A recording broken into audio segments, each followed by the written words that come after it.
Hello guys, and welcome back to the channel. Now guys, every time we go to the Nigerian space, it's always a tale of woe. So prepare yourself to cry some more as guys I bring you this. How ex-Abia governor Theodore Orji withdrew 500 million naira every month for 8 years from the state funds. So this is the latest headline, and this of course is nothing new because this repeats right across all the states of Nigeria. So again, the headline: how ex-Abia governor Theodore Orji withdrew 500 million naira every month for 8 years from state funds. So now let's find out exactly what this storyline is all about. The Economic and Financial Crimes Commission has revealed how Theodore Orji, a former governor of Abia State, withdrew 500 million from the state account for 8 years.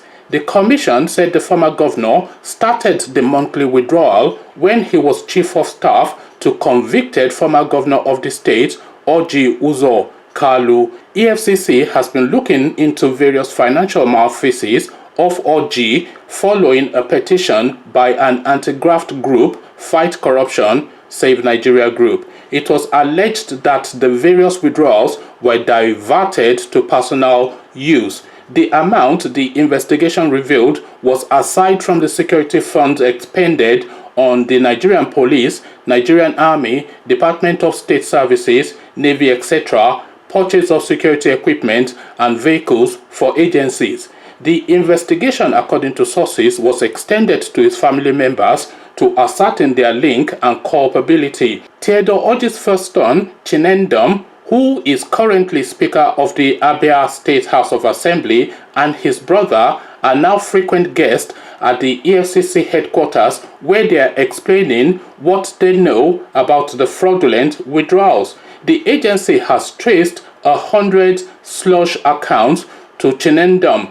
Over 145 accounts used to coordinate the transfer of 150 billion naira have been linked to the Orji family. Some of the funds illegally transferred by the family alleged in the petition include 383 billion naira revenue from federal accounts, 50 billion naira excess crude oil revenue, 2.3 billion Sure P, 1.8 billion ecological funds, 10.5 billion loan from the First Bank of Nigeria through the Ministry of Chieftaincy and Local Government Affairs.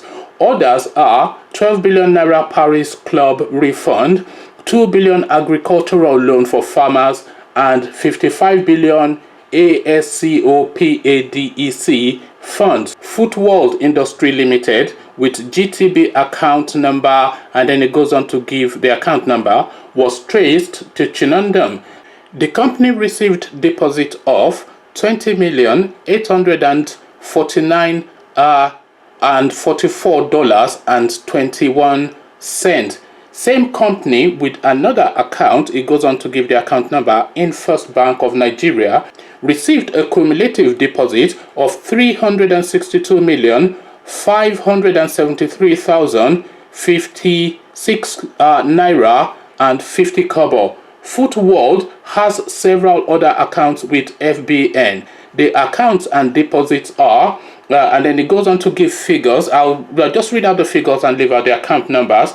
84,000 cash, that's dollars, $84,000 cash deposited in 2014-2015. Between 2012 and 2015, another account number received 342,573,056 naira and 50 kobo, and then again 1,689,320.86 in another account. So it goes on and on. All this money is just being churned out. Exact Construction Limited, traced to Chinandum, is believed to have no record of any construction work in the country. Also received humongous deposits in Keystone Bank, where account was opened. Between October 2008 and February 2015, the company account number, and then it gives the account number, had deposits of 1,188,924 naira and And then it goes on to quote the rest of the figures. I can't read out in full. The petition added, acting spokesman of EFCC, Tony Orilade, also confirmed that the anti-graft agency was conducting an investigation on financial crimes involving Theodore Orji. So now this now just tells you again, like I said, it's a tale of woe anytime you go into the Nigerian space, because of course I'm reading you this story now, and I'm imagining you are alarmed, but then you are not alarmed to the point of being surprised, because this of course is something that you know goes on, and this is something that repeats right across the state. So this is Abia state that we're talking about in this instance, a relatively okay state, not a wealthy state, not a poor state, but somebody was taking £500 million every single month and depositing it in his own personal account. So now repeat that all the way throughout the Nigerian space to Kano State, and then of course you can double or triple that, and then in Lagos you can quadruple that and just add infinite numbers, and then every other state, go to even all these northern rather satellite states, Yobe, etc., that have no money. It's the same set of principles that is going on. These people just literally withdrawing money from the federal coffers or from the state coffers in their instance and depositing it into their own personal account. I mean, look at what they just said now, that some company that doesn't even, what's the name, Exact Construction Limited, traced to Chinandam, is believed to have no record, that's no record of any construction work in the country, also received humongous deposits in Keystone Bank, where account was opened. So this is really what is going on. It's not even, it's just a crude and a cack-handed way that these people go about this looting business.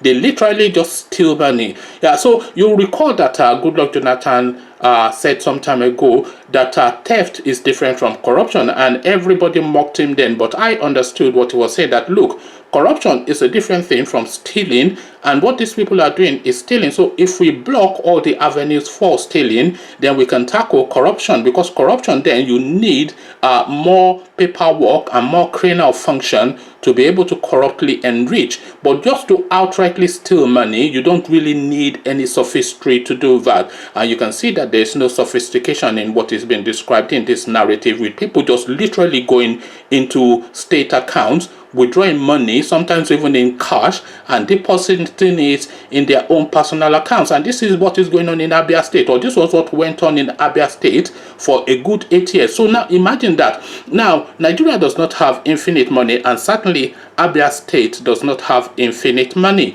So you have to then think of the opportunity cost, the value cost of that money stolen, because that money stolen, of course, is then something that should have gone to the people that have not. So a good road that should have been built has not been built, so the people are now continuously having accidents in the major roads. The hospitals that should have been built have not been built, so then you are now having infant mortality still recurring in that state. All these little things, all these projects that should be done towards education, etc., towards the well-being of the people, that should have been done with these funds, have not been done, because of course there's no money to come and replace this money that's been stolen. Nobody will then come and replace it and do what the money was allocated for, come and do it with their own money. No, if the money has been stolen, then those things do not get done. And a good example is a construction company that has no history of any construction in the whole of the entirety of the Nigerian space,